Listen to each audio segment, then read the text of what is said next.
अमचन music की शानदार प्रस्तुति।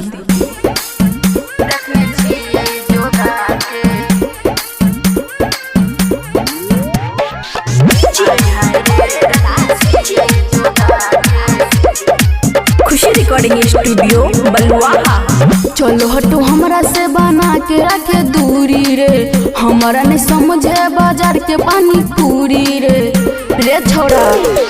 चलो हटो हमरा से बना के रखे दूरी रे, हमारा नहीं समझे बाजार के पानी पूरी रे। छोड़ा नहीं समझे कुछ और रे,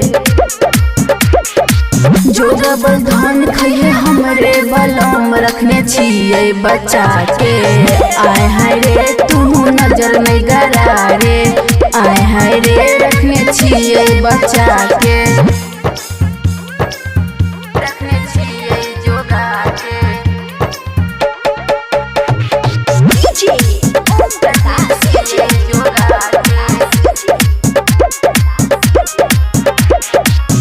छोड़ दही कइल बाबू हमारा तू पीछा रे, एक दिन उतर जाइतो तोरा प्यार के नासा रे।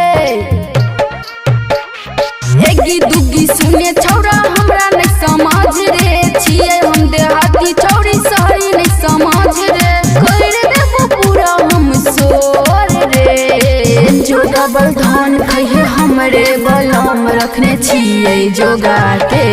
आय हाय रे तू नजर नहीं गरा रे, आय हाय रे रखने छिए जोगा के।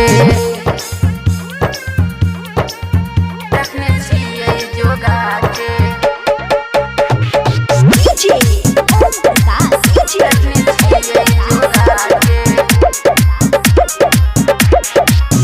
हमारा नहीं सुनाबे छौरा मीठी मीठी बतिया, तोरो से सुंदर मिलते जिंदगी के संगतिया।